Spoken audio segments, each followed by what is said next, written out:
प्रिय मित्रों, जोहार, नमस्कार। मैं अजय भागर के आपका आज के इस वीडियो में बहुत बहुत स्वागत करता हूं और उम्मीद करता हूं कि आज आप इस क्लास से बहुत कुछ सीखेंगे। इनफैक्ट यह लर्निंग का जो जर्नी है वह काफ़ी इंटरेस्टिंग होता है और हम सब मिलकर इस जर्नी को इंजॉयबल बनाएंगे और कोशिश करेंगे कि इसके सहारे हम आसानी से अपने टारगेट पर पहुंच जाए। मित्रों, आज के इस क्लास में हम पर्टिकुलरली साइंस से रिलेटेड टॉपिक्स को पढ़ने के लिए यहाँ पर आए हैं और जैसा कि आपको मालूम है, पीटी हो या मेंस, दोनों में ही साइंस एक बहुत ही इम्पोर्टेंट सेगमेंट है और आपके लिए उसको इग्नोर बिल्कुल नहीं करना पॉसिबल है। तो हम यह पूरी जर्नी पीटी हो या और मेंस को साथ साथ पूरा करेंगे और आप देखेंगे कि साइंस भी इतना ईजी हो सकता है और इसमें भी इतना अच्छा स्कोर किया जा सकता है। तो इस पूरे क्लास को हम मेंस के बेस पर आगे बढ़ेंगे और पीटी से रिलेटेड जितने भी और इम्पोर्टेंट फैक्ट्स होंगे वह भी हम आपको सप्लीमेंट करेंगे, क्योंकि क्वेश्चन के एनालिसिस से हमने पाया है कि मेंस से रिलेटेड पीटी में तो आपको इंडिकेटिव केवल वो टॉपिक या चैप्टर का नाम दिया हुआ है, लेकिन मेंस में उसको डिटेल में एक्सप्लेन किया गया है, सिलेबस को विस्तार से बताया गया है। इसलिए पहले मेंस और साथ ही साथ पीटी इसको हम लेकर चलेंगे। तो बहुत ही बड़ा सब्जेक्ट कवर किया हुआ है साइंस टेक्नोलॉजी ने, तो इसलिए इसको हम 3 टीचर मिलकर पढ़ाने वाले हैं, आपको आपके सामने लाने वाले हैं। उसमें मैं स्वयं अजय भागर के, जैसा कि आपको पता है कि मेरा क्वालिफिकेशन एमएससी फिजिक्स रहा है, तो मैं साथ ही साथ मैं फॉरेस्ट डिपार्टमेंट में भी बहुत दिनों तक मैंने सर्विस की है। तो इसके बहुत सारे सेगमेंट हमारे नेचर्स को सूट करते हैं और मैं कोशिश करूंगा कि वह आपको अच्छी तरह से आपके लिए लेकर आऊं। दूसरे जो हमारे प्रोमिनेंट टीचर हैं वह अमन सर हैं। काफ़ी ब्रिलियंट स्टूडेंट रहे हैं अपने छात्र जीवन में और लोयोला जैसे प्रतिष्ठित कॉलेज से, स्कूल से इन्होंने अपनी पढ़ाई पूरी की है। उसके बाद लंबे समय से इनका टीचिंग का एक्सपीरियंस रहा है, उसका भी लाभ हम लोग लेंगे। और तीसरे जो टीचर होंगे वह ऋत्विक सर होंगे, ऋत्विक मेहता, जो अभी हाल ही में यूपीएससी की परीक्षा क्वालिफाई कर अभी आईएएस की ट्रेनिंग मसूरी में ले रहे हैं। तो इस प्रकार से ये हम 3 टीचर आपकी इस जर्नी को लेकर आगे बढ़ेंगे और उम्मीद करते हैं कि यह जर्नी आपके लिए काफ़ी यूजफुल हो। तो मित्रों, मैं चाहूँगा कि सबसे पहले हम ये जानें कि आखिर हमें इसमें पढ़ना क्या है, इसमें पीटी के कौन कौन से पार्ट हैं और मेंस के कौन कौन से पार्ट हैं। तो आप टाइम आपका ना वेस्ट हो, इसके लिए हम दूसरे स्लाइड पर आते हैं। और जैसा कि आप देख रहे हैं, इसमें पीटी और मेंस को हम लोगों ने सेपरेट किया है। पीटी आपको मालूम है कि इसमें जनरल साइंस के 6 प्रश्न होंगे। आप सिलेबस का एक बार अच्छे से अध्ययन कर लेंगे, उससे आपके बहुत सारे फैक्ट्स क्लियर हो जाएंगे। इसमें ई सेक्शन में आपका जनरल साइंस 6 मार्क्स का, सामान्य विज्ञान, एग्रीकल्चर एंड टेक्नोलॉजी, कृषि और प्रौद्योगिकी इसके 6 मार्क्स, इंफॉर्मेशन एंड कम्युनिकेशन इससे टेक्नोलॉजी इससे 3 मार्क्स। साथ ही साथ आप एथ सेक्शन में देखेंगे कि ईवीएस से रिलेटेड क्वेश्चन पूछे जाएंगे 2 और डिजास्टर मैनेजमेंट से 2 क्वेश्चन पूछे जाएंगे। तो इस प्रकार से मोटा मोटी इसमें 19 प्रश्न या 20 प्रश्न आपको साइंस से पूछे जाने की संभावना बनती है। तो यह तो काफ़ी इंपॉर्टेंट रोल प्ले करेगा पेपर 1 के लिए। जेपीएससी पीटी पेपर 1 की बात करें तो इसका ये पार्ट होगा। तो इसमें आपके 19-20 प्रश्न पूछे जाएंगे इससे, और हम कोशिश करेंगे कि इन सारे प्रश्नों का उत्तर हम दे सकें आफ्टर द कोर्स। उसके बाद मेंस की अगर बात की जाए तो एक इंटायर पेपर ही हमारा साइंस टेक्नोलॉजी का है, जिसमें जो भी ये भी आपको 5 सेक्शन में डिवाइडेड है। पहला भौतिक विज्ञान, आप देखेंगे फिजिकल साइंस, फिजिक्स। दूसरा लाइफ साइंस, बायोलॉजी से रिलेटेड। तीसरा एग्रीकल्चर। चौथा ईवीएस और 5वां साइंस एंड टेक्नोलॉजी। तो इस प्रकार ये पूरा हमारा स्ट्रक्चर है जो कि आपको जेपीएससी के अकॉर्डिंगली सेटअप किया गया है और इसके सिलेबस के अनुसार हम आपको पढ़ाने वाले हैं। समय समय पर प्रीवियस ईयर क्वेश्चंस भी हम आपको बताते रहेंगे कि किस किस सेक्शन से कौन कौन से प्रश्न, चाहे पीटी हो या मेंस हो, अब तक पूछे गए हैं। और आपको मालूम ही है कि ये 6th जेपीएससी से पैटर्न चेंज हुआ है। और उसके बाद 6th JPSC, फिर 7th to 10th JPSC, उसके बाद एक बैकलॉग की परीक्षा हुई और उसके बाद 11th to 13th JPSC। तो इस प्रकार से कुल आपके 4 एग्जाम नए पैटर्न पर JPSC ने कंडक्ट कराए हैं। तो उसके अकॉर्डिंगली क्वेश्चंस का एनालिसिस भी हम करेंगे और साथ ही साथ जो इसमें इंपॉर्टेंट फैक्ट्स होंगे वह भी आपको हम टाइम टू टाइम आपको बताते रहेंगे। तो अब ज़्यादा वक्त न लेते हुए आपको आज के इस क्लास के लिए मैं अमन सर को आमंत्रित करना चाहूँगा कि अमन सर आएँ और इस क्लास की शुरुआत करें। गुड मॉर्निंग, गुड इवनिंग सबको, जहाँ से भी आप देख रहे हैं इस वक्त। आपका स्वागत है स्पर्धा लर्निंग प्लेटफॉर्म पर। मेरा नाम है अमन कंडुल्ला और मैं आपको जनरल साइंस और साइंस एंड टेक का विषय है उनमें आपका साथ दूंगा। हम आज देखेंगे एक विषय जो है units and measurements. Units and measurements बहुत ही बेसिक टॉपिक है। हमारी कोशिश रहेगी कि यहाँ जो ये बेसिक जो क्वेश्चंस है कि क्वांटिटी क्या है, किन तरह की क्वांटिटीज़ होती है, मेजरमेंट के तरीके, और ये international measurement system SI unit system है क्या, ठीक है। तो फिजिकल क्वांटिटी क्या है? फिजिकल क्वांटिटी एक ऐसा, जैसा नाम में है कि एक क्वांटिटी है, कोई एक चीज़ है, ठीक है। उसको ऐसे डिफाइन किया गया है कि वो एक फिजिकल प्रॉपर्टी है, ठीक है। कोई भी मटेरियल चीज़ है, उसका कोई प्रॉपर्टी है जिसको हम नाप सकते हैं, ठीक है, जिसको मापा जा सकता है, वो क्या है? वो एक फिजिकल क्वांटिटी है। इसको लिखने के लिए 2 चीज़ों की आवश्यकता होती है, जो कि है परिमाण, मैग्नीट्यूड या नंबर, और साथ में यूनिट, ठीक है। जैसे कि चैप्टर में है कि SI यूनिट सिस्टम क्या है, ठीक है, तो उसके लिए ये यूनिट को भी समझना बहुत ज़रूरी है। यहाँ पर उदाहरण के लिए यहाँ पे क्या क्या दिख सकते हैं कि जैसे कि 5 मीटर, ठीक है, 5 मीटर 60 kg और ये 2 घंटे, ठीक है। ये अलग अलग तरीके के क्वांटिटीज़ है, अलग अलग तरीके के फिजिकल क्वांटिटी है जिसको नापा जा सकता है। नंबर यूनिट, नंबर यूनिट और नंबर यूनिट। तो फिजिकल क्वांटिटीज़ की विशेषताएं क्या हैं कि उन्हें मापा जा सकता है, उन्हें संख्या या और इकाई के साथ लिखा जा सकता है, और वो कोई भी चीज़ को एक्सप्लेन करने के लिए, उसका विवरण अच्छी तरह से करने के लिए, डिस्क्रिप्शन सही देने के लिए हमारी सहायता कर सकता है। फिजिकल क्वांटिटीज़ 2 तरह के होती हैं। एक है फंडामेंटल फिजिकल क्वांटिटीज़ और दूसरा है कि जो डिराइव्ड क्वांटिटीज़ है। तो फंडामेंटल क्या है? फंडामेंटल यानी बेसिक, ठीक है। ये फाउंडेशनल चीज़ें हैं जिसको एक्सप्लेन करने के लिए दूसरी चीज़ों की आवश्यकता नहीं है, ठीक है। जैसे यहाँ क्या क्या है? लेंथ, मास, समय जो बीतता है, जो आप स्पेंड करते हैं, टेम्परेचर, करंट, मोल, कोई भी चीज़ का क्वांटिटी, कोई भी चीज़ कितना कम या ज़्यादा है, ठीक है, और लुमिनस इंटेंसिटी, लाइट के संदर्भ में इसको हम देखते हैं, ठीक है।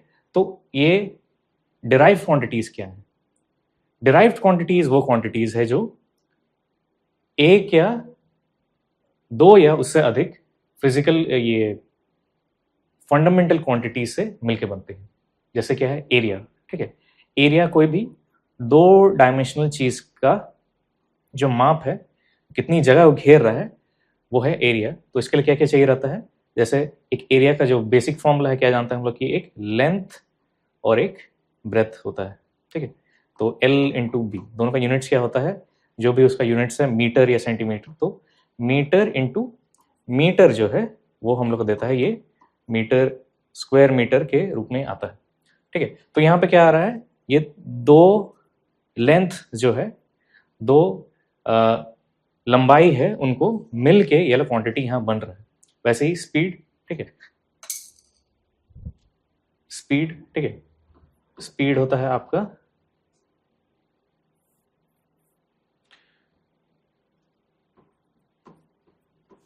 स्पीड है डिस्टेंस बाय टाइम,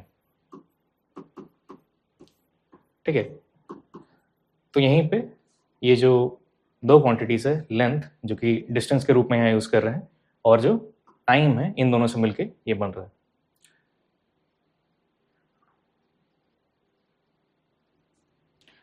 और भी है, जैसे कि बल हो गया, फोर्स हम जानते हैं, फोर्स होता है F is equal to m into a, mass into acceleration. ये दो क्वांटिटीज है। ये जो एक्सेलरेशन है ये भी अपने में एक डिराइव क्वांटिटी है। तो ये क्या है, ये और एग्जाम्पल्स है, ठीक है। उसके बाद प्रेशर है जो होता है फोर्स बाय एरिया होता है, ठीक है। तो ये जो चीजें हैं जिनके लिए फॉर्मूला बनते जा रहा है वो क्या है, वो है डिराइव्ड क्वांटिटीज, ठीक है। तो मेजरमेंट क्या है, मापन क्या है और इकाई क्या है, ठीक है। मापने का मतलब क्या है कि कोई भी अननोन चीज है जिसका माप हम नहीं जानते हैं, उसको एक मानक या स्टैंडर्ड से तुलना करके, ठीक है। तो बेसिक चीज क्या है, ये जो तुलना करना है, ये जो कोई भी चीज के साथ देखना है कि उससे कम या ज्यादा है, इस चीज को करने में जो प्रोसेस होता है उसको हम मेजरमेंट कहते हैं। साथ ही में यूनिट क्या है, ठीक है। यहाँ जैसे लिखा हुआ है कि सर्वमान्य मानक, ठीक है। हर जगह सब कोई इसको क्या करते हैं, इसको स्वीकार करते हैं और ये एक स्टैंडर्ड के तौर पे है जिसके अंतर में, जिसके कंपैरिजन में बाकी सब चीजों को देख सकते हैं। अब बेसिकली ये यूनिट का अर्थ क्या है। यूनिट, अगर आप मैथ्स में ये चैप्टर पढ़े होंगे, यूनिटरी सिस्टम या यूनिटरी मेथड, तो ये यूनिट वहां पे यूज होता है, ठीक है। यही शब्द यूनिट जो है वहां पे है, ठीक है। यूनिट का बेसिक अर्थ होता है एक, ठीक है, एक नंबर। वो एक क्या है, ठीक है, उसको हम लोग किस तरह से डिफाइन करते हैं। अगर आप एक फनी वीडियो है उसको देखेंगे तो उसमें कहता है कि एक मेरा एक तेरा, दो मेरा दो तेरा। तो बहुत ही हास्यास्पद इसलिए है क्योंकि अलग अलग तरीके से वो उसको गिनता है, ठीक है। अक्षय कुमार का जो वीडियो है, यूनिट सबके लिए क्या होना चाहिए, एक तरह से सेम होना चाहिए, जिसके हम क्या कर पाएंगे, हम कोई भी चीज को मेजर कर पाएंगे।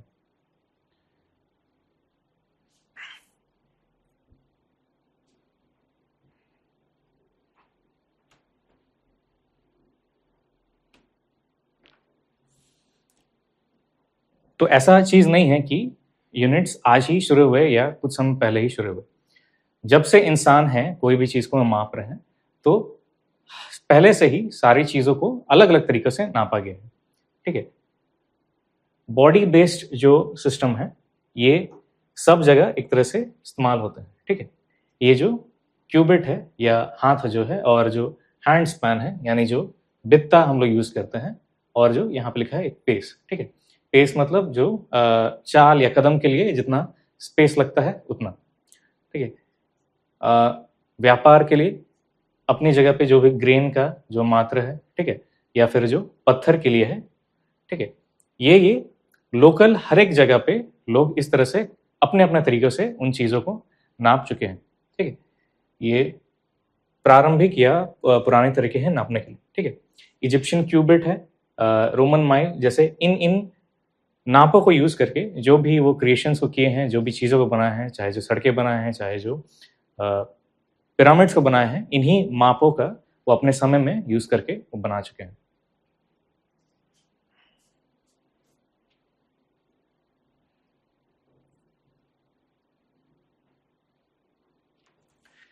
इनके साथ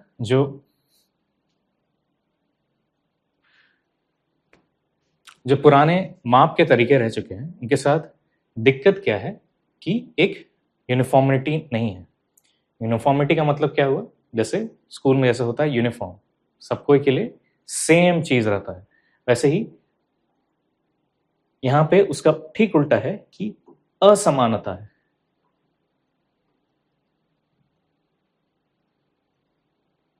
सब में क्या है, असमानताएं हैं।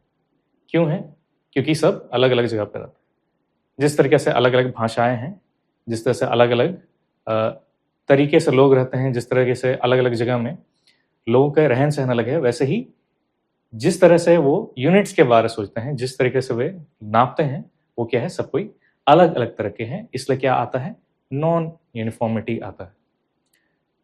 जो एक तरह का जो नाप है वो उसको नहीं मान सकते, वही डिस्टेंस के वजह से।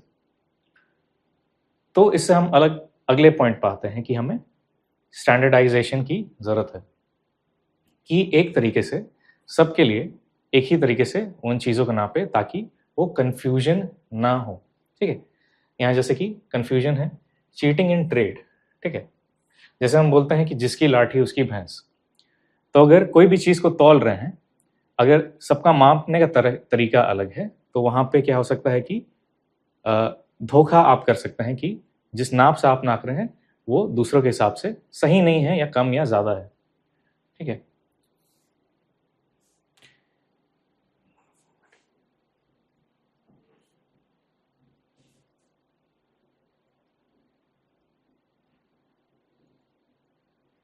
तो हमारा यूनिट जो है वो किस प्रकार का हो, हमारा यूनिट कैसा हो। यूनिट की ऐसी खूबियां या विशेषताएं होनी चाहिए जिसके तहत कोई भी यूनिट को होना चाहिए। ठीक है, यूनिवर्सैलिटी, या सब कोई इसको क्या करना चाहिए, स्वीकार करना चाहिए। ठीक है, इसका जो भी माप है या जो भी डेफिनेशन है सबके लिए सेम होना चाहिए। बहुत सारे एब्स्ट्रैक्ट चीज़ें हैं, जैसे खुशी क्या होता है, लाइफ क्या है, सब कोई अपने अपने तरीके से उसको डिफाइन करते हैं, सब कोई अपने हिसाब से उसके बारे में कुछ धारणा रखते हैं, लेकिन यूनिट के साथ ऐसा नहीं होना चाहिए, सबके लिए सेम डेफिनेशन होना चाहिए। इनवेरिएबिलिटी, ठीक है, यहाँ पे एक शब्द है वेरिएबल। ठीक है, वेरिएबल,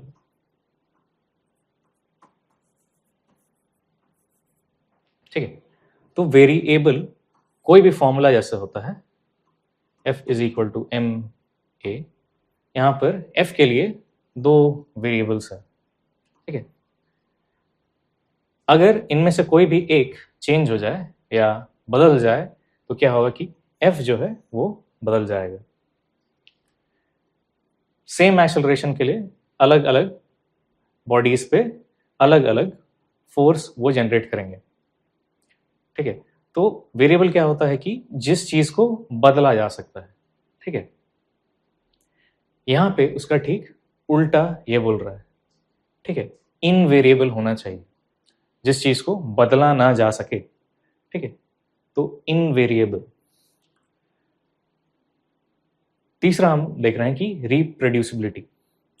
कोई भी साइंटिफिक एक्सपेरिमेंट है, कोई भी थीसिस, कोई भी एक्सपेरिमेंट के बारे अगर हम सुनते हैं तो किस प्रकार का होना चाहिए कि वो रिप्रोड्यूसिबल होना चाहिए।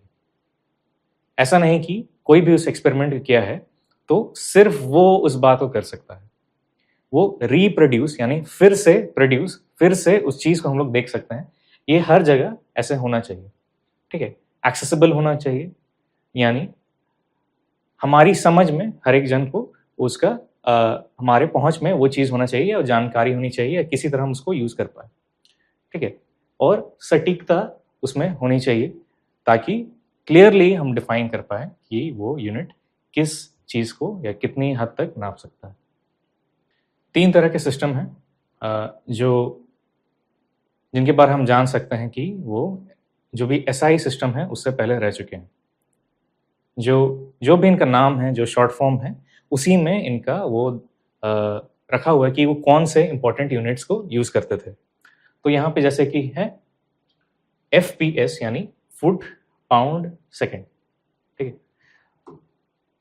Foot pound second. CGS है, उसका क्या है, centimetre gram second. MKS metre kilogram second. इसमें से ये दोनों जो है, ये दोनों किस टाइप के हैं, ये दोनों मेट्रिक सिस्टम्स हैं और ये मेट्रिक सिस्टम नहीं है।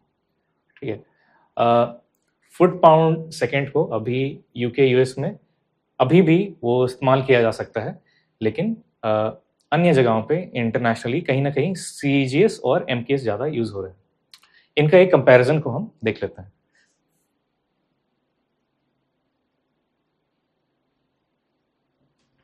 ठीक है, ये जो टेबल आपके सामने है, ये सारे नोट्स और सारे जो जितना भी डिटेल में सारी बातें हैं, ये सिर्फ एक PDF नहीं, और भी चीज़ जो है वो आपको स्पर्धा प्लेटफॉर्म पर सारे अवेलेबल होंगे, सारे डिटेल में।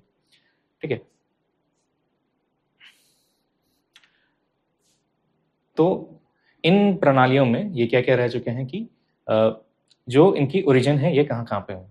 तो ये जो सीजीएस यूनिट सिस्टम है, सीजीएस आपका फ्रांस में शुरू हुआ है, फ्रांस में, ठीक है।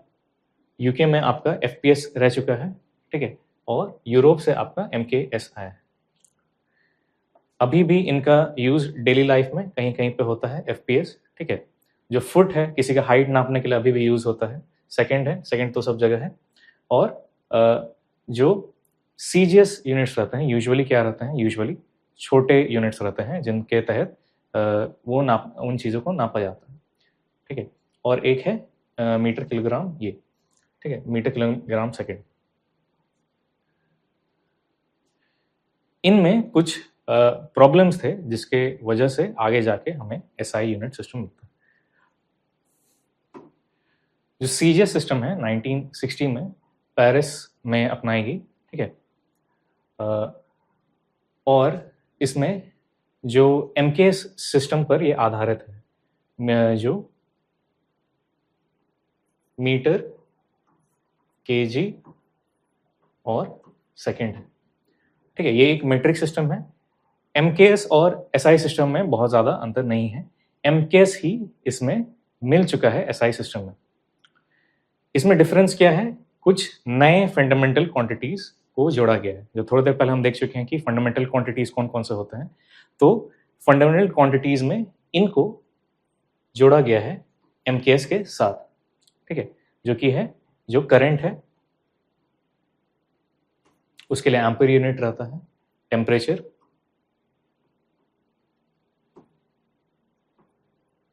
जिसका एसआई यूनिट केल्विन है, क्वांटिटी कोई भी चीज का मोल में, और लाइट का इंटेंसिटी के कैंडलम, ठीक है। तो ये चीजें एसआई सिस्टम में नई हैं जो एमके सिस्टम में नहीं थी। इनका जो सारा डेफिनेशन यहाँ से शुरू होता है, जो स्टार्टिंग में एक्सेप्ट हुआ था। अन्य नए डेफिनेशंस है जो 2019 में एक्सेप्ट किए गए हैं नेचुरल कॉन्स्टेंट्स के बेसिस पे। एक बार फिर से हम इनको देखते हैं, जो क्वालिटीज हैं कोई भी अच्छे स्टैंडर्ड यूनिट का। यहाँ पे एग्जांपल आपके सामने है लेंथ और मास और टाइम को लेके। तो इसमें जो डिफाइन किया गया है कि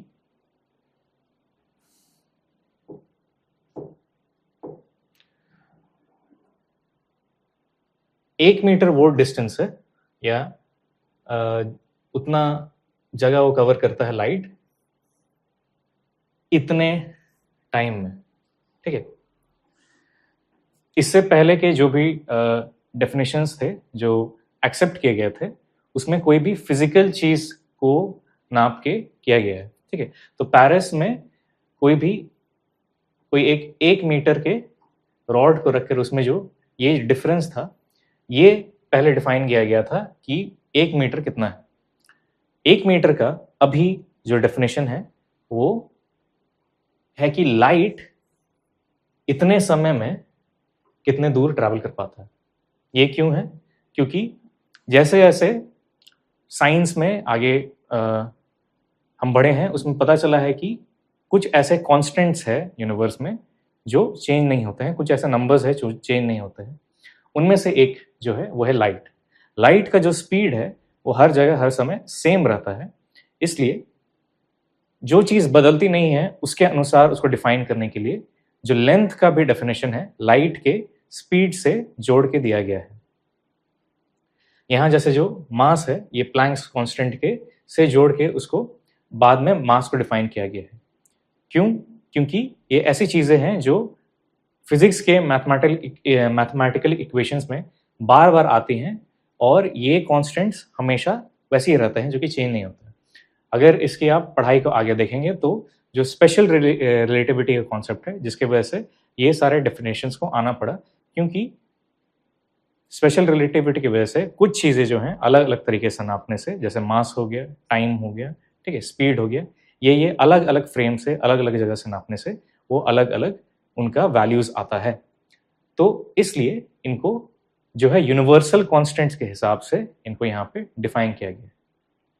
तो ये जो भी नोट्स है ये आपको पीडीएफ फॉर्म में जरूर मिलेगा। तो हमारे पास ये 7 बेसिक क्वांटिटीज हैं, 7 बेसिक या 7 फंडामेंटल क्वांटिटीज है जिनको लेकर बाकी चीज़ों को डिफाइन किया जाता है। इनमें बाद में ये 2 और यूनिट्स या 2 और क्वांटिटीज को यहाँ ऐड किया गया। यहाँ जो रेडियन जो है वो एंगल को नापने के लिए है, एंगल थीटा, और जो स्टेरेडियन है वो आपके सॉलिड एंगल को नापने के लिए है।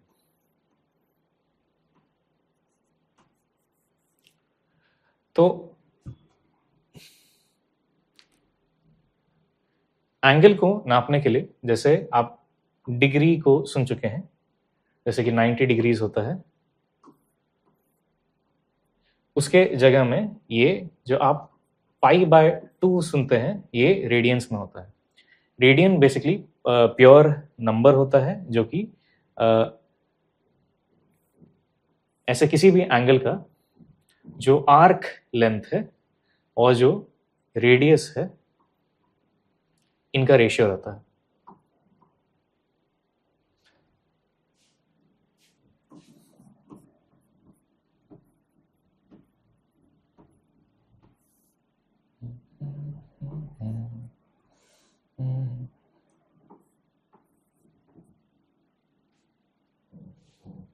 ठीक है, तो 2 लेंथ से मिलके ये बनता है।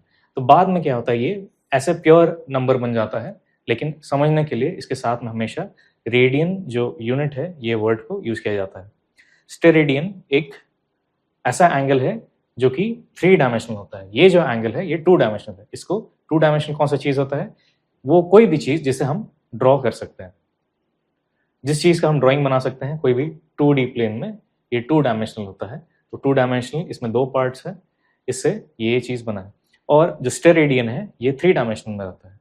तो जैसे कि कोई भी अगर आप आइसक्रीम कोन को देखेंगे, ठीक है, तो वो है एक सॉलिड एंगल को बना रहा है। एक सरफेस जो एक स्फीयर का जो पार्ट है किसी भी एक पॉइंट पे जितना एंगल को बनाता है वो आपका ये रहता है, स्टेरेडियन रहता है। और वो इस एरिया को बाय ये जो रेडियस का स्क्वायर रहेगा इससे डिवाइड करता है। अगर आप इस इमेज को गूगल करेंगे प्रीफिक्स यूनिट्स करके तो आपको ये इमेज मिल जाएगा, या फिर कोई सा भी आप कोई भी और इमेज में ये लिस्ट को देख सकते हैं कि किसी भी यूनिट के आगे इस वर्ड, इन पर्टिकुलर वर्ड्स को यूज करेंगे तो उनका साइज हम लोग जान सकते हैं। ठीक है, जैसे कि किलो, ठीक है, किलो जो हम लोग शब्द यूज करते हैं किलोग्राम के लिए यूज करते हैं, ठीक है। या फिर अगर इंटरनेट में अगर आप देखेंगे कि कोई भी वीडियोस पे कितने व्यूज आए, 2K व्यूज आए, तो वो जो K रहता है वो यही K रहता है। तो किलो का जो अर्थ हो जाता है वो होता है 1000, ठीक है। तो कभी भी अगर हम देखते हैं kg, ठीक है, तो इसका मतलब है कि ये है 1000 ग्राम, ठीक है। किलोग्राम का अर्थ हुआ 1000 ग्राम।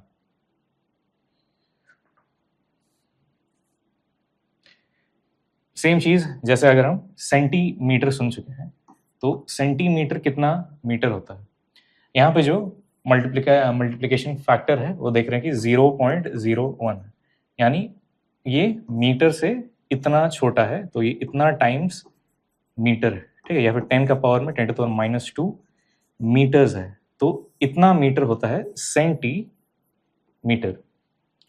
इसी तरीके से सारे बाकी यूनिट्स हैं, टेरा, गीगा, मेगा, ठीक है। ये वर्ड्स हम सुन चुके होंगे जो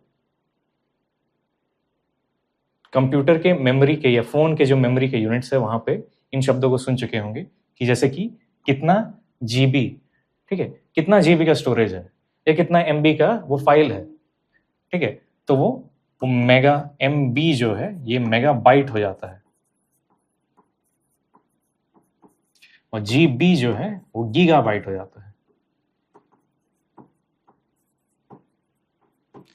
इसी प्रकार से अन्य किसी भी यूनिट के साथ अगर हम इन शब्दों को प्रयोग करते हैं तो वो उतना टाइम्स कम या ज़्यादा हो जाता है। एक किस तरह का सिस्टम है? Metric system. ठीक है, कोई भी नंबर को इन नंबर से मल्टीप्लाई या डिवाइड करेंगे, जो पहले नंबर्स रहते हैं वो उसी टाइप के दिखते हैं। ठीक है, तो ये बहुत आसान कर देता है कोई भी नंबर को मल्टीप्लाई या डिवाइड करने के लिए। किस तरीके से हम उन नंबर को यूज करते हैं, ये बहुत ही आसान कर देता है ये सिस्टमाइज तरीका। ठीक है, तो ये मेट्रिक सिस्टम या मेट्रिक फ्रेमवर्क के वजह से आता है। यूनिट्स को लिखने के कुछ नियम हैं, जैसे है कि प्लूरल्स में उसको यूज नहीं करना है। 5 मीटर हम लिखेंगे, लेकिन 5 ms या मीटर्स को नहीं लिखेंगे 5 मीटर्स के लिए। 55 kgs अगर है तो 55 kg लिखेंगे, 55 kgs नहीं लिखेंगे।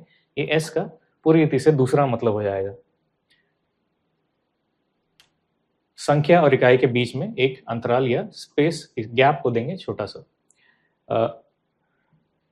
अंत में कोई फुल स्टॉप को यूज नहीं करना है, इसको भी यूज नहीं करना है।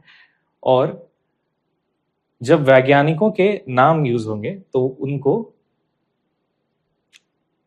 अगर सिर्फ एक लेटर को लिख रहे हैं तो कैपिटल लेटर का इस्तेमाल करेंगे, और अगर नाम को लिख रहे हैं तो उसको लोअर केस में लिखेंगे। यहाँ न्यूटन का एग्जाम्पल दिया है। अगर जूल्स को लिखेंगे तो जूल्स के लिए कैपिटल J यूज करेंगे एनर्जी के लिए, और अगर जूल्स के वर्ड को पूरी रीति से लिखेंगे तो स्मॉल j को लिखेंगे। ठीक है, उसी तरह पास्कल के लिए P स्मॉल a,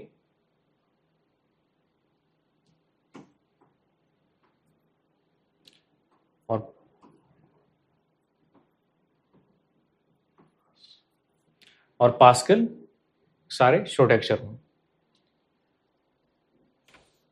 यहाँ पे अन्य कुछ एग्जाम्पल्स हैं अलग अलग टाइप के यूनिट्स के लिए जो हम लोग अक्सर यूज करते हैं। SI सिस्टम जो है, यहाँ पे एक तरह से चूक जाता है कि हम हर एक के लिए प्रत्येक रोजमर्रा के इस्तेमाल के लिए वो यूनिट्स हमेशा यूज नहीं हो पाते। जैसे कि सेंटीमीटर, अगर कोई चीज छोटी चीज को नाप रहे हैं तो सेंटीमीटर का यूज करेंगे, मीटर का यूज नहीं करेंगे। हर बार वो प्रीफिक्स यूज करना लंबा पड़ जाता है। तो इसके वजह से बहुत सारे रोजमर्रा के इस्तेमाल में हमारे लिए ये यूनिट्स हैं। से लेंथ के लिए इंच हो गया, इंच, फुट, किसी की हाइट नापने के लिए। मील हम लोग यहाँ पे यूज नहीं करते, यूज तो नहीं करते लेकिन बोलचाल की भाषा में मीलों दूर है यहाँ से, इस शब्द को यूज करते हैं।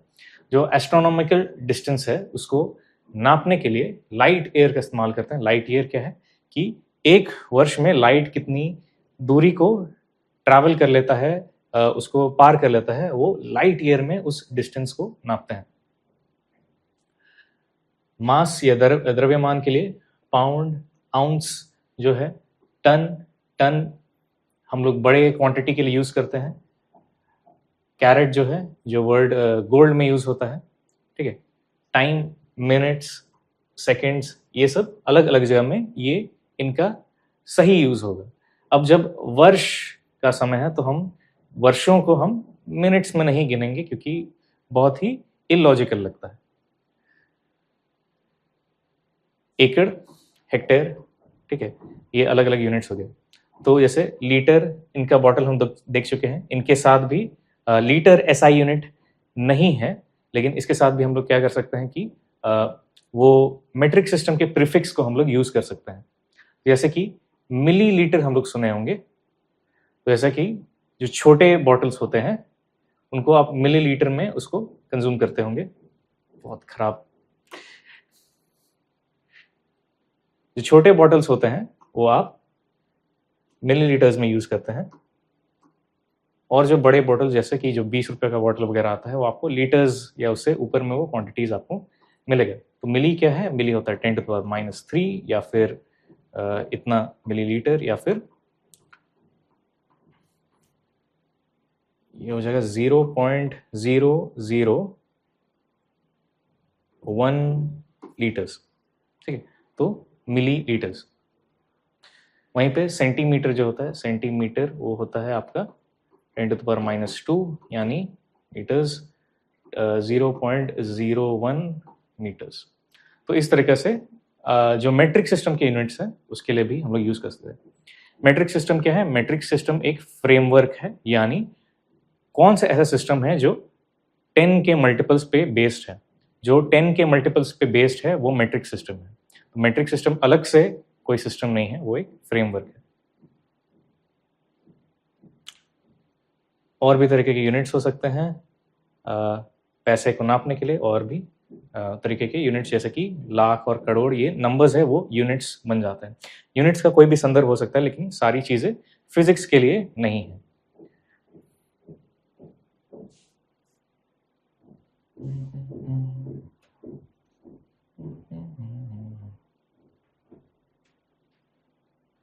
तो एसआई यूनिट सिस्टम का क्या एडवांटेज है कि वो यूनिवर्सली एक्सेप्टेड है, जो उसका नाम है कि इंटरनेशनल सिस्टम। लगभग हर एक देश में इसको एक्सेप्ट किया गया है इस्तेमाल के लिए। ये डेसिमल बेस्ड है, तो एक मेट्रिक सिस्टम है जो बहुत अच्छी तरीके से प्रीफिक्स यूज करके हम लोग कम या ज़्यादा या छोटे या बड़े यूनिट्स को आसानी से दिखा सकते हैं। ये कंसिस्टेंट और कोहेरेंट है, मतलब ये अपने में सेंस बनाता है और सब जगह इसका माप सेम है। ये बहुत हद तक हमें एक्यूरेट मेजरमेंट्स करने में हेल्प करता है और इसका साइंस और टेक, इंजीनियरिंग, कॉमर्स में बहुत अच्छा यूज़ को हम लोग देख पाते हैं। तो स्पर्धा प्लेटफॉर्म पे आप लोग ये सारे जो वीडियोस आने वाले हैं उनको आप देख सकते हैं। ये आपके पास सामने ये लिंक दिया हुआ है, इसको आप जाके विजिट कीजिए। ज़रूर से अपनी जेपीएससी तैयारी को और अच्छी रीति से करिए। स्पर्धा लर्निंग प्लेटफॉर्म है, इसे आप प्ले स्टोर से भी डाउनलोड कर सकते हैं, गूगल में आप इसको गूगल भी कर सकते हैं, कोई भी लिंक से इसे आप खोल के देख सकते हैं। तो यूनिट्स और मेजरमेंट्स का जानकारी के बाद हम लोग आराम से ईजिली हम लोग फिजिकल क्वांटिटीज़ को देख सकते हैं। फिजिकल क्वांटिटीज़ जिसको हम पहले देखे, दो टाइप का होता है, एक फंडामेंटल, एक डिराइव्ड। उनके बारे अच्छी रीति से हम डिस्कस करेंगे। जब भी कोई फिजिकल क्वांटिटी के बारे जब हम डिस्कस करते हैं तो 4 या 5 तरीकों से उसको अच्छी तरह से डिफाइन कर सकते हैं। पहला तो होता है डेफिनेशन।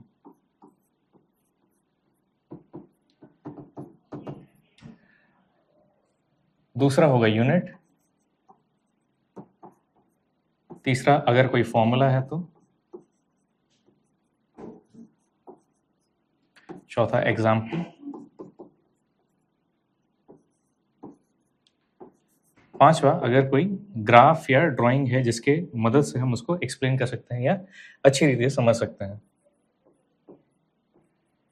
तो इन 5 चीज़ों को आप याद रख सकते हैं कि अच्छी रीति से उन चीज़ों को डिफाइन करने के लिए। दूसरा हम देखेंगे कि एक क्रमबद्ध तरीके से अगर इन चीज़ों को देखते हुए हम बढ़ते हैं तो सब चीज़ का कुछ ना कुछ रिलेशन बनता है अगला क्वांटिटी से। हम शुरू करेंगे डिस्टेंस से।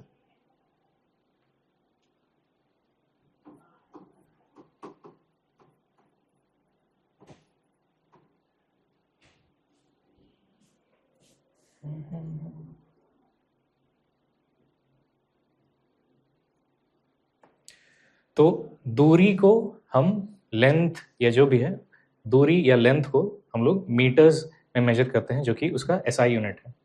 तो दूरी क्या है? Total path covered. ठीक है, टोटल पाथ कवर्ड।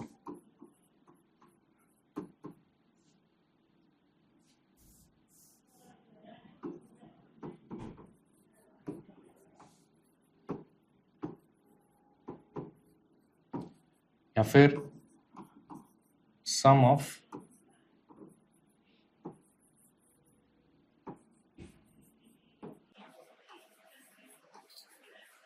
कोई भी चीज अपना कोई भी डिस्टेंस को जब कवर करता है, जिस भी रास्ते को लेता है, तो जितना डिस्टेंस किसी भी तरीका से ले वो उसका डिस्टेंस है। तो इस पॉइंट से इस पॉइंट तक अगर कोई चीज उस डिस्टेंस कवर करता है तो वो उसका डिस्टेंस है। अगर कोई आगे जाके फिर पीछे आता है तो ये भी क्या है? ये एक डिस्टेंस कवरेज का एक माप है। तो उसमें यहाँ से लेके और यहाँ से वापस ये सारा चीज़ उसमें गिना जाएगा। इसमें कौन सा बड़ा बात है, ये जब हम आगे डिस्प्लेसमेंट को देखेंगे तब उसमें इस बात का सेंस बनता है। तो डिस्टेंस क्या है, कोई भी पाथ जो लेते हैं उसका सारा जो नाप रहेगा लेंथ के हिसाब से वो आपका डिस्टेंस रहता है। इसका SI यूनिट जो है वो है मीटर। ये किस टाइप का क्वांटिटी है, ये एक स्केलर क्वांटिटी है।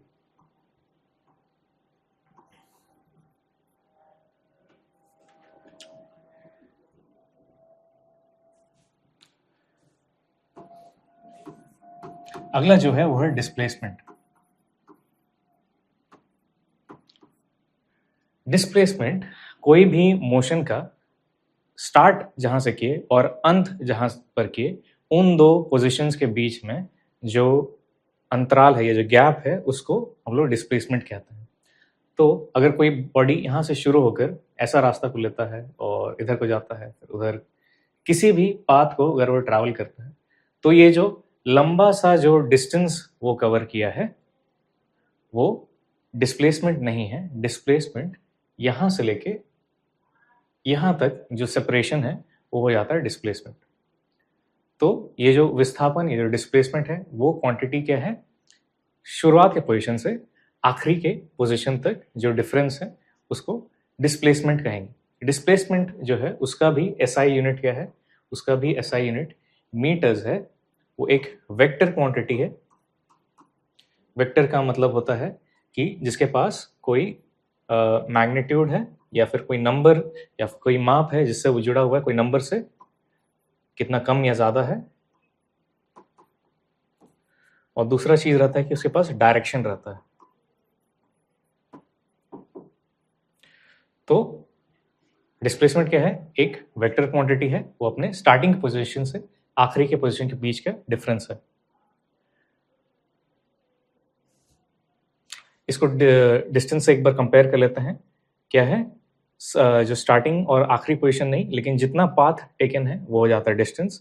एक स्केलर क्वांटिटी है डिस्टेंस और उसका SI यूनिट मीटर्स है। डिस्प्लेसमेंट वहीं पे स्टार्टिंग से आखिरी पोजीशन के बीच का जो डिफरेंस है वो आपका डिस्प्लेसमेंट है। आगे हम आएंगे स्पीड पे।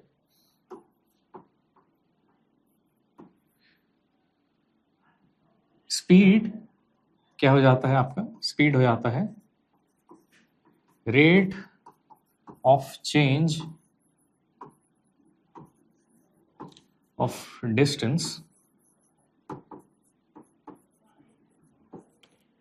With respect to time. समय के हिसाब से डिस्टेंस कैसा चेंज हो रहा है, ये हो जाता है स्पीड। इसका जो SI यूनिट है वो मीटर पर सेकेंड, इसको ऐसे लिख सकते हैं या फिर मीटर पर सेकेंड लिख सकते हैं इस तरह से स्लैश के साथ। और ये एक स्केलर क्वांटिटी है।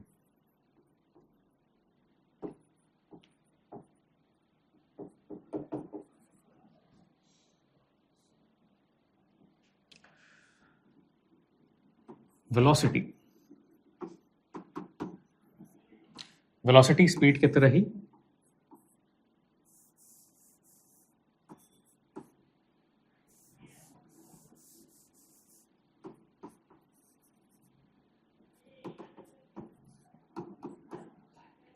ये होता है डिस्प्लेसमेंट बाय टाइम। स्पीड में हम क्या कहते हैं कि वो rate of change of distance with respect to time है। यहीं पे अगर डिस्प्लेसमेंट में उसको हम कह सकते हैं कि वो rate of change of displacement है विद रिस्पेक्ट टू टाइम। ये बिल्कुल सेम तरीका से है, बस एक शब्द को वहाँ पे चेंज कर देना है तो हम वेलोसिटी का ये डेफिनेशन में आ जाएंगे। ये किस तरह, इसका SI यूनिट क्या होता है, इसका SI यूनिट होता है मीटर पर सेकेंड, जो कि सेम स्पीड का था और ये वेक्टर क्वांटिटी है।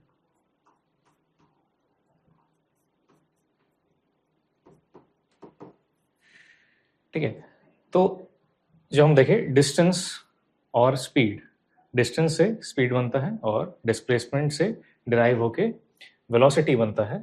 तो जो वेक्टर्स क्वांटिटी है वो पॉजिटिव हो सकते हैं, नेगेटिव हो सकते हैं और जीरो भी हो सकते हैं, लेकिन जो स्केलर क्वांटिटीज है सिर्फ पॉजिटिव।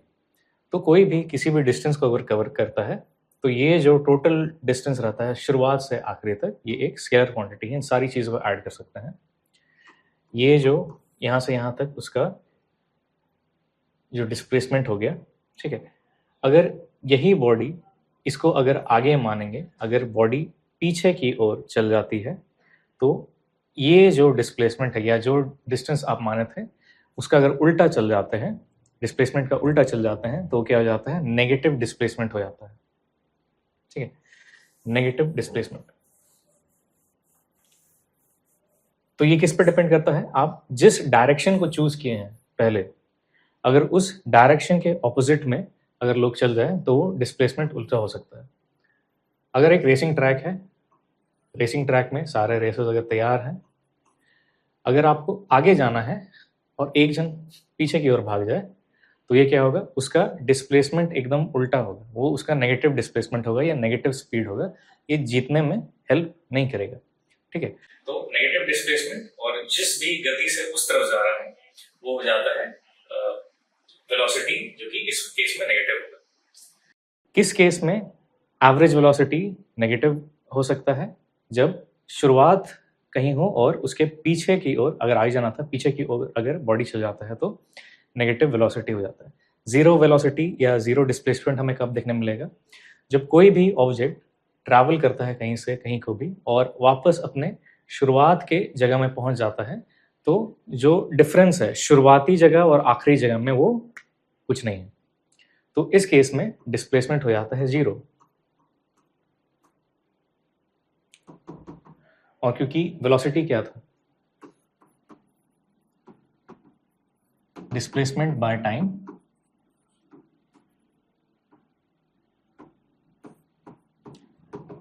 तो ये जीरो बाय टाइम हो जाएगा, जो कि ये भी इसलिए जीरो हो जाएगा।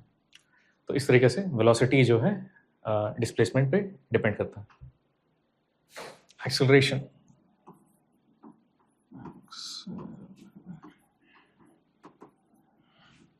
एक्सेलरेशन जो है वो आपका है, स्मॉल एम उसको लिखते हैं, वो होता है आपका change in velocity by change in time. जो पिछला पहले के एग्जाम्पल्स में जो टाइम हम लोग देख रहे थे, जो कि बिना इस डेल्टा टी के लिखा हुआ था, वो भी सेम ही है। ये जो टाइम है ये भी डेल्टा टाइम होता है, ये चेंज इन टाइम ही होता है।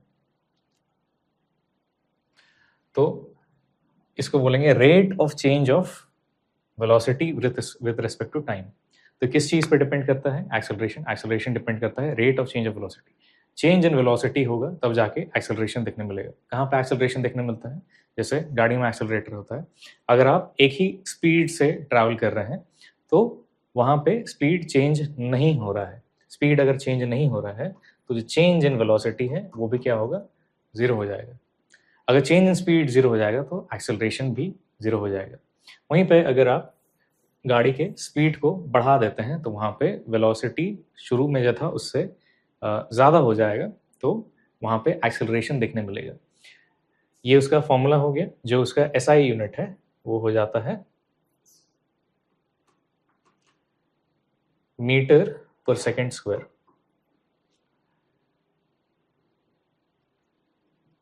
ये एक वेक्टर क्वांटिटी है।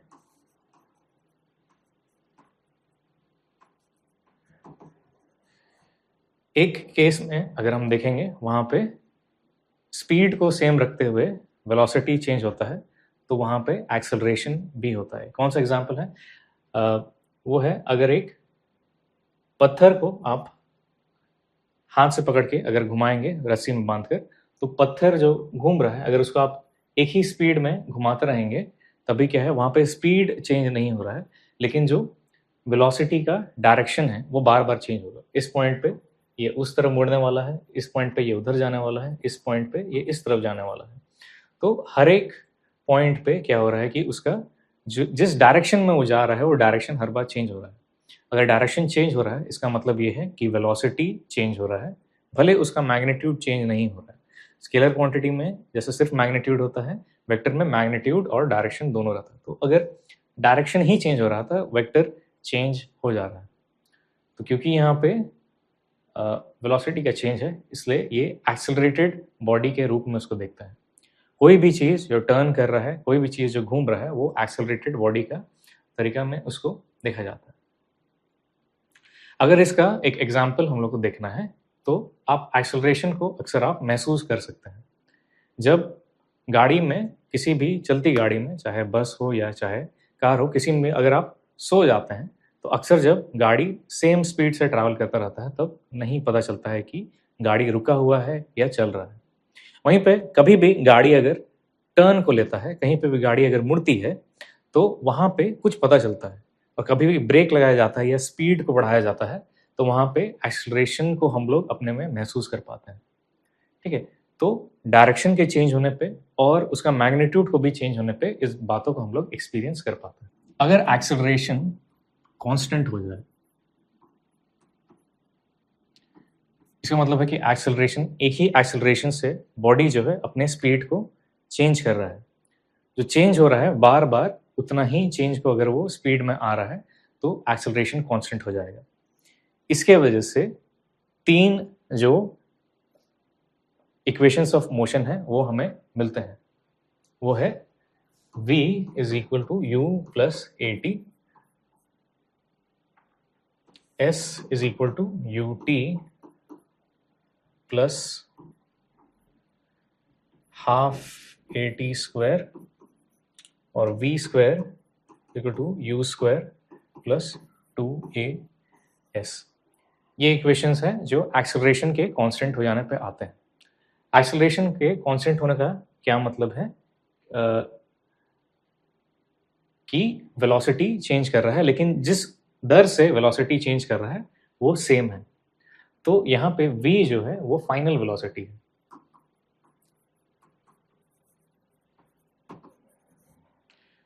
जो u है वो इनिशियल है,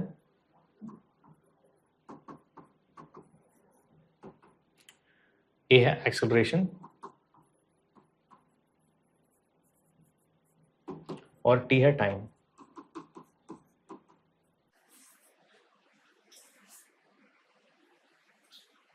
और s यहाँ पर है डिस्टेंस या डिस्प्लेसमेंट।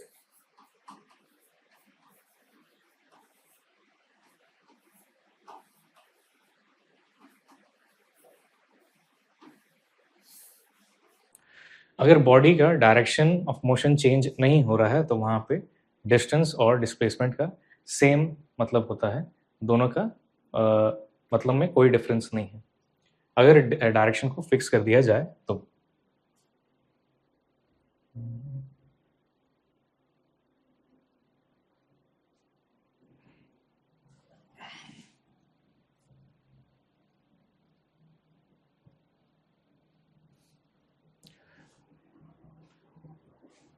वेलोसिटी के संदर्भ में देखेंगे तो कुछ ग्राफ्स है जिसके तहत उसको समझा जा सकता है। अगर ऐसा एक ग्राफ है जिसमें आप प्लॉट कर रहे हैं टाइम और डिस्प्लेसमेंट को,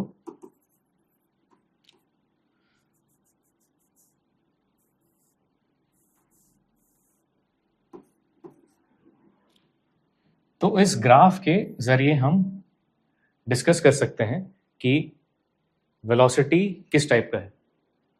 अगर ऐसा स्ट्रेट लाइन का ग्राफ बनता है तो इसमें वेलोसिटी जो है कांस्टेंट हो जाता है। जितना जितना टाइम पार होते जा रहा है उतना उतना डिस्टेंस हर बार या डिस्प्लेसमेंट हर बार कवर हो रहा है, तो इसमें वेलोसिटी कांस्टेंट रहता है। वहीं पे अगर इसका ग्राफ टेढ़ा मेढ़ा हो जाता है तो इसका जो स्लोप है वो भी हर एक पॉइंट पे अलग अलग होगा।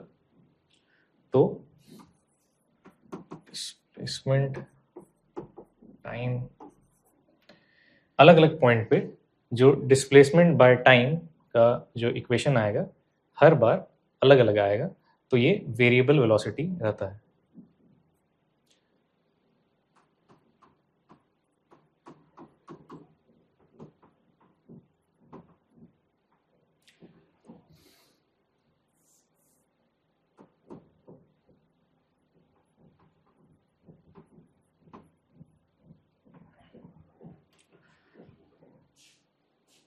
किसी भी ग्राफ को जो हम देखेंगे उसमें जो x और y एक्सिस है,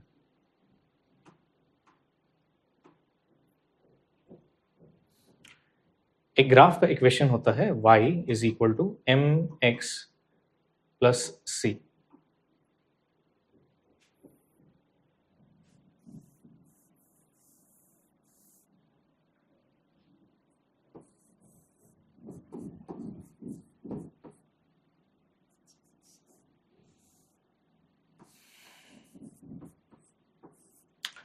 y कोई भी एक ग्राफ का इक्वेशन होता है y is equal to mx plus c।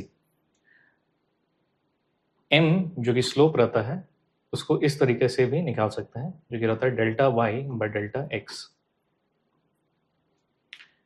तो ये जो डिवीजन है वो कोई भी ग्राफ का स्लोप देता है। तो किसी भी एक पॉइंट पे यहाँ पे जो लाइन रहेगा उसका जो स्लोप रहेगा वो होता है इस ग्राफ का और इस लाइन का स्लोप उस पॉइंट पे।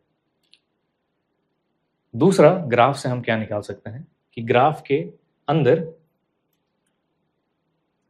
जो भी एरिया कवर होता है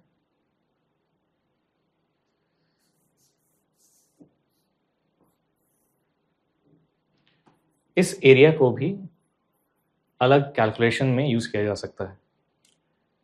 तो इसको निकालने के लिए ये क्या करना होगा कि जितना y और जितना x है उन सारे छोटे छोटे टर्म्स को मल्टीप्लाई करना होगा। तो पूरी तरह मिलके जो एरिया होगा वो x इंटू वाई से आता है। ये ग्राफ में हम पूरी रीति से ये फॉर्मूला सही नहीं है, लेकिन इन जनरल इसको हम समझने के लिए कर रहे हैं। तो डिस्प्लेसमेंट टाइम के ग्राफ में जो स्लोप रहता है वो हमें क्या देता है, वेलोसिटी। डिस्प्लेसमेंट इनटू टाइम का भी एक क्वांटिटी हो सकता है, लेकिन उसकी हमें आवश्यकता नहीं है। इसका अच्छा यूज हम लोग वेलोसिटी टाइम ग्राफ में देख पाएंगे।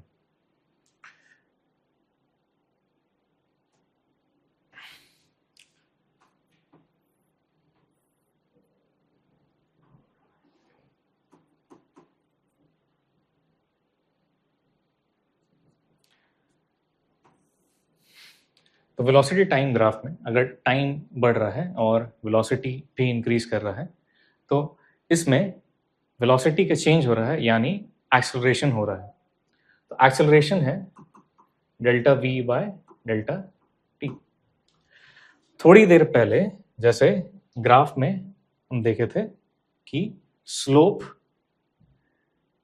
Is delta y by delta x, उसी तरीके से इस ग्राफ का भी जो स्लोप है वो delta we by delta T है।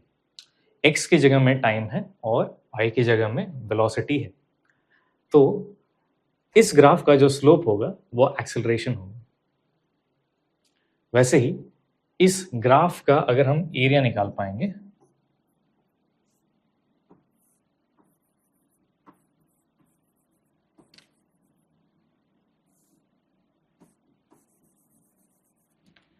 तो एरिया जो इस ग्राफ से आएगा वो वेलोसिटी इनटू टाइम होगा।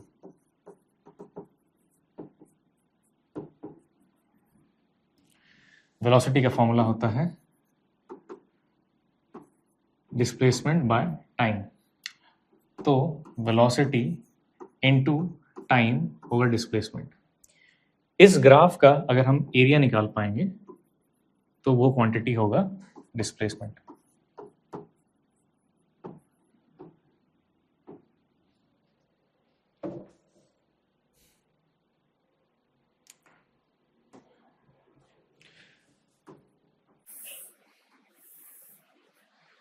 वेलोसिटी का ग्राफ अगर इस प्रकार का है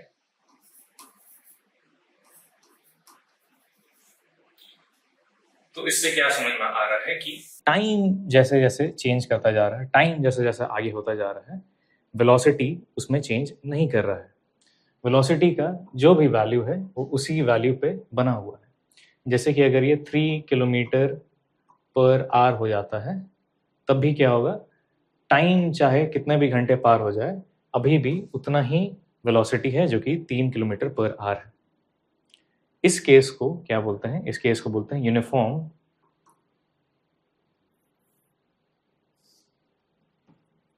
मोशन।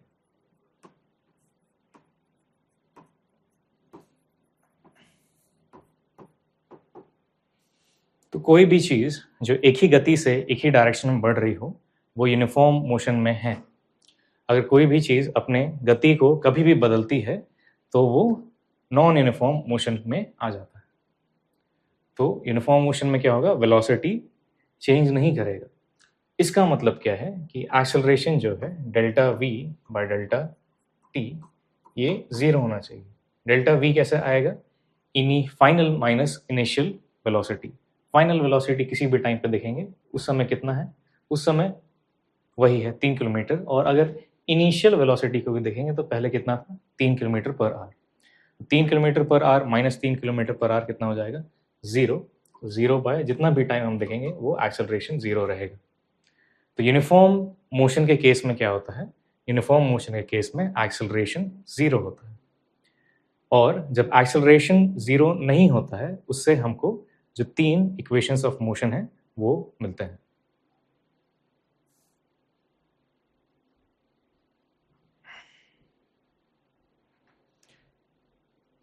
इसी क्रम के अनुसार में हम 2 और क्वांटिटीज को देख सकते हैं जो कि है मोमेंटम।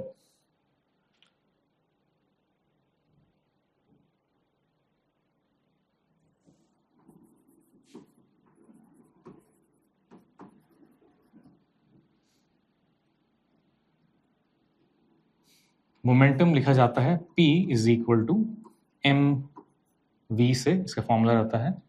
और जहाँ पे m क्या है, मास है, मास ऑफ द ऑब्जेक्ट, उसका भार कितना है, और v है उसका वेलोसिटी। इसका SI यूनिट हो जाता है मास का जो भी यूनिट है इनटू वेलोसिटी का जो भी यूनिट है।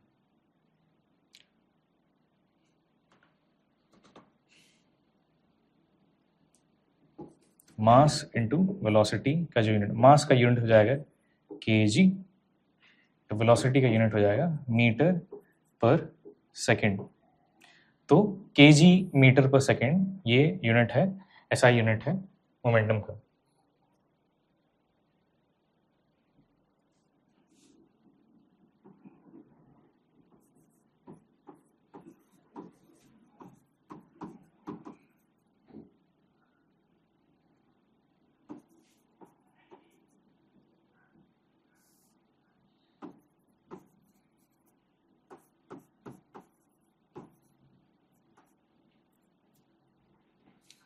किसी भी तरह का पुल या पुश जो किसी के मोशन को चेंज कर सकता है, किसी भी तरीके के रेस्ट को चेंज कर सकता है, वो होता है फोर्स।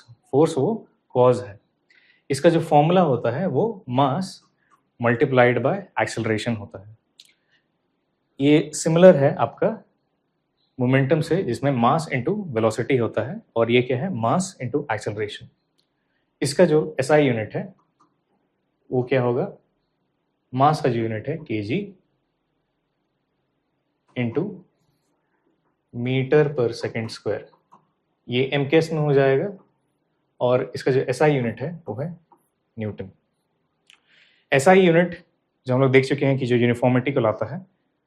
SI यूनिट का फायदा ये है कि जब कभी भी हम कोई भी डिराइव क्वांटिटी को फाइंड आउट करते हैं तब जितने भी SI यूनिट उससे पहले यूज हुए हैं, जितने भी SI यूनिट पे ये बेस्ड है फॉर्मूला, अगर उनको हम फॉर्मूला में या इक्वेशन में कहीं पे भी यूज करेंगे तो जो हमारा फाइनल क्वांटिटी आता है वो भी क्या हो जाता है, SI यूनिट में आता है।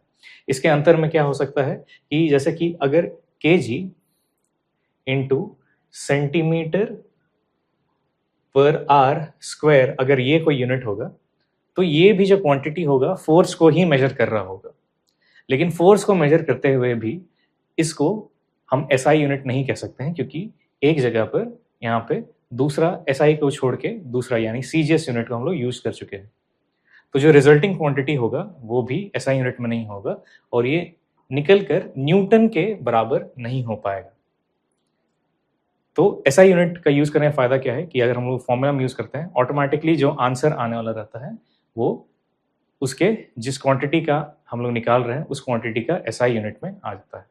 तो हम क्या देख चुके हैं, हम फोर्स तक कुछ बेसिक क्वांटिटीज को हम लोग देख चुके हैं। बेसिक नहीं यानी बेसिक इन द सेंस कि जो अक्सर यूज होते हैं फिजिक्स में, ये इन डिराइव क्वांटिटीज को देख चुके हैं। अगर इस ऑर्डर को हम लोग याद रखेंगे तो हम लोग देख पाएंगे कि किस तरह से एक क्वांटिटीज दूसरे क्वांटिटीज पर डिपेंडेंट है और कैसे उनके फॉर्मूला आते हैं।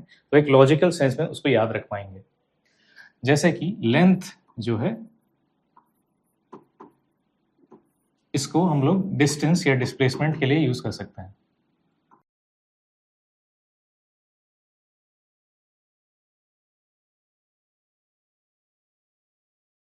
इसको अगर टाइम से इन दोनों को डिवाइड कर देंगे तो हमें मिलेगा स्पीड और यहां पे आएगा वेलोसिटी।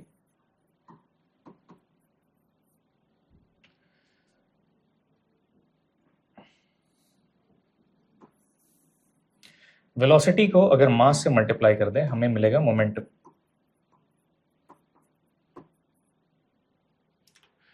और वहीं पे अगर वेलोसिटी को टाइम से डिवाइड कर दें तो हमें मिलेगा एक्सेलरेशन।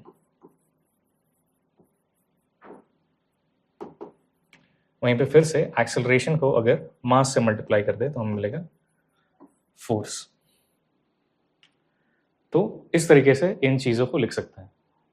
सिमिलरली अगर मोमेंटम को फिर से टाइम से अगर डिवाइड कर दे तो हम लोग फिर से फोर्स तक पहुंचेंगे।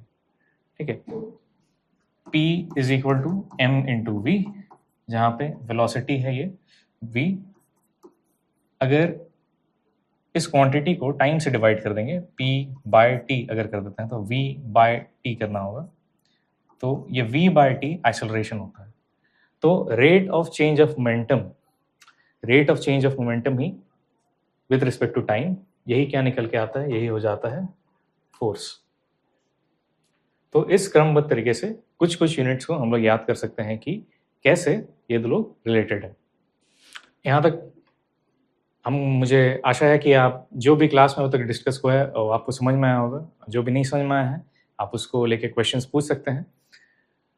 आगे के क्लासेस में इसको और अच्छी रीति से एक्सप्लेन किया जाएगा। जो आगे के टॉपिक्स है जहाँ पे इन बातों का फिर से ज़रूरत होगा उसको अच्छी रीति से डिस्कस करेंगे, अच्छी रीति से समझेंगे और जो भी आपके क्वेश्चंस है उसको हम लोग सॉल्व करते हुए भी आगे बढ़ने की कोशिश करेंगे। आपके समय के लिए आपको फिर से धन्यवाद देते हैं। आशा है कि जो भी क्लास में यहाँ तक हम लोग डिस्कस किए हैं वो आपको अच्छी तरह समझ में आया होगा। ये जो टॉपिक्स है आगे जाके और जो बाकी टॉपिक्स हैं उनमें हेल्प करने वाला है, तो होपफुली आपको ये बातें समझ में आई होगी।